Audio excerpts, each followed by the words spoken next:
मेरे पेरेंट्स की जब शादी हुई तो उसके बाद वो सऊदी अरब चले गए थे 71 में। तो बड़ी बहन, भाई और तीनों बहनें उधर सऊदी अरब की बर्थ है, मेरी यहाँ की बर्थ है, लाहौर की। तो उधर से भी जब ये इधर पाकिस्तान इधर शिफ्ट हुए उस टाइम पे भी जो भाई के टॉयज़ वगैरह थे, जो खिलौने, जो सामान, तो बड़ा तरीके से उन्होंने संभाल के रखना। यानी कि शुरू से उनकी वही रूटीन थी। स्कूल में भी बहुत केयरिंग थे। स्कूल में भी अपने दोस्तों के साथ भी बहुत केयरिंग करनी। उनके दो दोस्त हैं, अभी रिसेंटली आए भी हुए थे, एक फराज भाई और एक समी भाई, जो केजी से थ्रू आउट भाई के साथ एफएससी तक रहे। मैट्रिक में तक तो उन्होंने किया। उसके बाद गवर्नमेंट कॉलेज में एडमिशन हुआ, भाई का हुआ एडमिशन, तो उन दोनों का भी एडमिशन हो गया, यानी कि एफएससी तक वो बिल्कुल साथ रहे। उसके बाद फिर एफएससी के बाद भाई आर्मी में चले गए, वो आगे फर्दर स्टडीज़ के लिए हो गए उन्होंने, लेकिन अभी तक उनके साथ हैं। एक जो फराज भाई वो दुबई होते हैं, और जो समी भाई हैं वो कनाडा होता है। अभी ये पिछले दिनों, अभी हफ्ता 10 दिन पहले अपनी फैमिली के साथ आए हुए थे। तो कैप्टन साहब की हॉबी क्या थी? वो खेलने का शौक था, कुछ खाने पीने का शौक था, स्पोर्ट्समैन थे, या स्टडी का शौक था उनकी? सर उनको स्टडीज़ का बहुत ज़्यादा शौक था, और डिबेट कंपटीशन में वो लेते थे पार्टिसिपेट, और डिबेट वो थ्रू आउट डिबेटेड में रहे। मुझे भी कहते थे कि यार डिबेट में हिस्सा पार्टिसिपेट किया करो, लोगों की निशानी है ये। एग्जैक्टली। और वो डिबेट, आप कहते हैं आप जब डिबेट करते हो ना, तो आपको आपका माइंड खुलता है, आपको कई चीज़ें पता चलती हैं। आपको एक टॉपिक मिल जाए ना, आप उसके में जब आप उस पर वर्किंग करते हो, सारी चीज़ें करते हो, तो आपको बहुत नॉलेज में उसमें गेन होता है। और फिर जब आप आपने जब स्पीच करनी है, डिबेट करनी है, तो आपने अपने एक्शन किस तरह करने हैं और अगलों को किस तरह बताना है कि आप ये टॉपिक जो है इसका क्या मीनिंग है। असल तो ये होता है ना कि मीनिंग आपने कन्वे करना है अगले को। तो वो उस हिसाब से वो उनका ये था।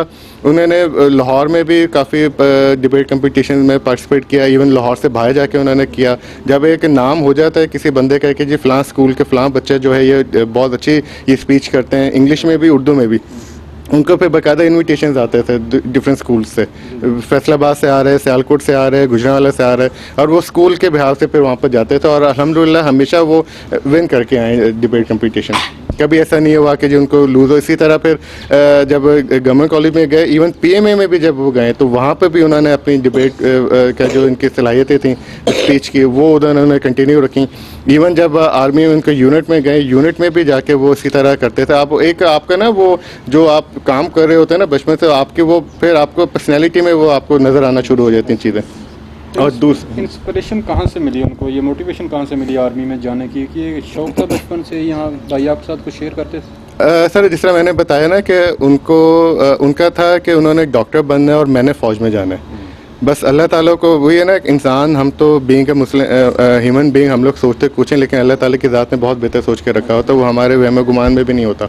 जब हमारे साथ वो चीज़ हो जाती है तो फिर हमें पता चलता है अल्लाह ने कितना बेहतर बनाया हुआ है। जैसे मैंने आपको बताया कि जी एफएससी में 20 नंबर से रह गए यूनिवर्सिटी में, तो कैसे अल्लाह ताला ने रास्ते बनाए, और सारे कोई एक ज़रा सी भी हर्डल कोई नहीं आई भाई की। और टोटल भाई की सर्विस 3 साल 3 महीने 3 दिन, 3 का फिगर उनके साथ रहा।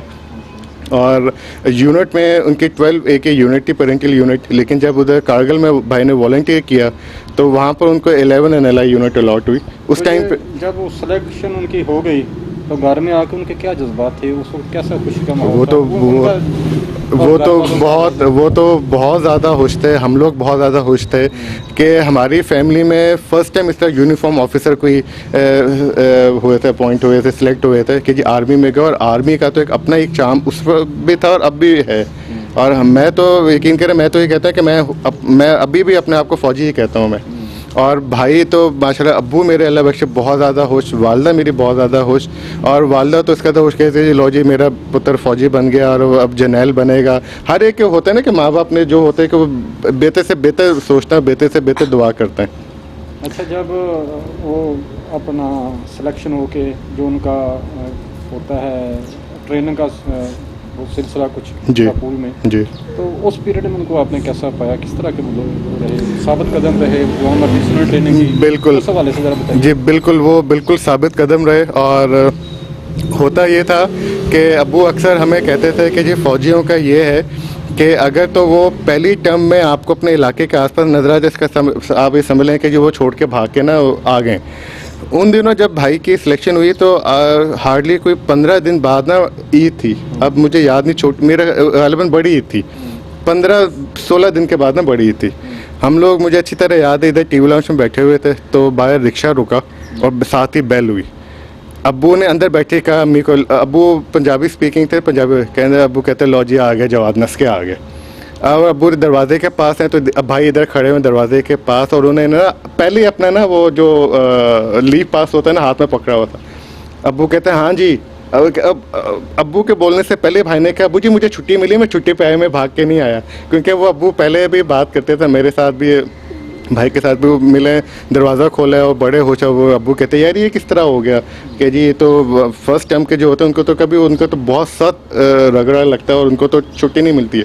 तो उन्होंने फिर भाई ने कहा कि जी अब्बू जी वो हमारे ना एजुटेंट हैं या जो भी उधर जो होते सारा जो कंट्रोल कर रहे होते हैं सारी चीज़ें, कि जी वो जो थे वो हमारे नए आए, तो उन्होंने जब ये देखा है कि जी second term third term fourth term सारे छुट्टी पे जा रहे हैं, तो यार ये तो अभी नए हैं तो इनको भी छुट्टी, इनको क्यों यहाँ पर रखा हुआ, इनको किस चीज़ के साथ, इनको भी छुट्टी पे भेजो। कहते बस उनकी बदौलत हम लोग आ गए यहाँ पर छुट्टी पे। वो हफ्ता रहे यहाँ पर, बड़ा मज़ा आया, बड़ा शुगल किया, बड़ा अच्छा वो सारे किस्से कहानियाँ सुनाने उन्होंने कि जो वो एक हफ्ते 10 और अब यकीन करें कि जो वो 15-16 दिन पहले जब गए थे और जब आए तो 15 दिन में इस कदर चेंज थी भाई के, पूरे वो कटिंग रंग फुल सांवला और बिल्कुल स्लिम स्मार्ट, हड्डियाँ उनके पूरी बॉडी सख्त, जिस तरह पता चलता था कि वाकई सख्त हैं।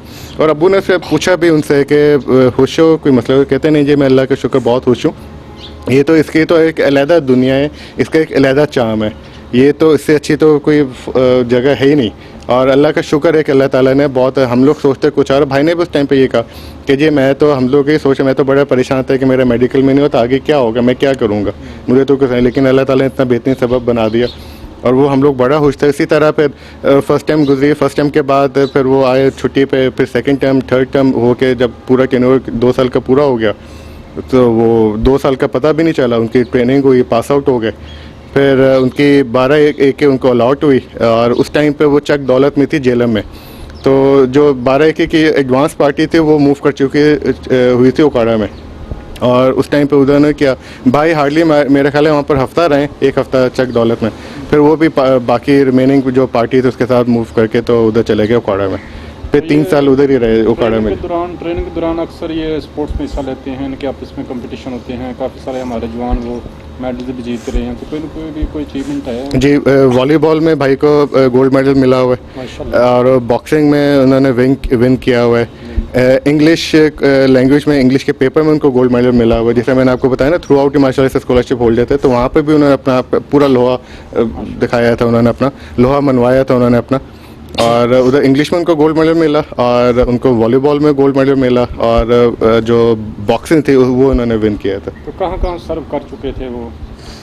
वो उनकी भाई टोटल जो थी 3 साल 3 महीने 3 दिन की सर्विस है ओकाड़ा, 1 हफ्ते के लिए वो चक दौलत, उसके बाद फिर उनकी पोस्टिंग यानी कि यूनिट शिफ्ट हो गई थी ओकाड़ा 12 के, फिर उधर ही रहे 3 साल 3 महीने। उस दौरान में जो छोटे मोटे कोई कोर्सेज वगैरह होते थे तो उसमें फिर डिफरेंट एरिया, कोयटा गए, कभी मरी भी शायद गए, फिर उन दिनों इलेक्शन थे, इलेक्शन ड्यूटी के लिए डेरा इस्माइल खान उनकी ड्यूटी लगी थी, यानी कि वो उस तरह था यूनिट के साथ, तो वो बेसिकली वो ओकाड़ा में रहे, लेकिन इस तरह के कोई ड्यूटीज़ एक्स्ट्रा कोई ड्यूटीज़ मिलती थी तो उसमें फिर वो डिफरेंट एरियाज़ में फिर वो सर्व करते रहे, जाते रहे।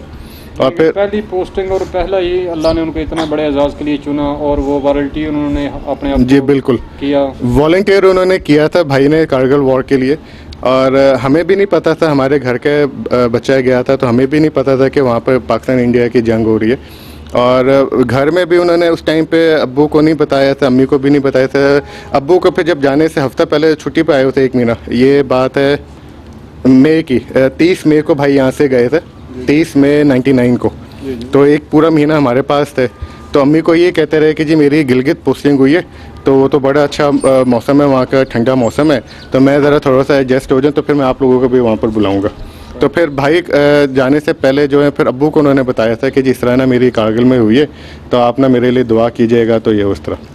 ये कितने दिन पहले आए हुए थे घर पे, जो लास्ट छुट्टी उन्होंने गुजारी? ये मई का पूरा महीना हमारे पास गुजारा था भाई ने, मई 99 में। कितने दिन बाद फिर वो 30 मई को मूव करके? जी 30 मई को यहाँ से लाहौर से गए गिलगित, उसके बाद फिर वो आगे जो भी उनका पूरा एक सिस्टम था उधर जाते हैं।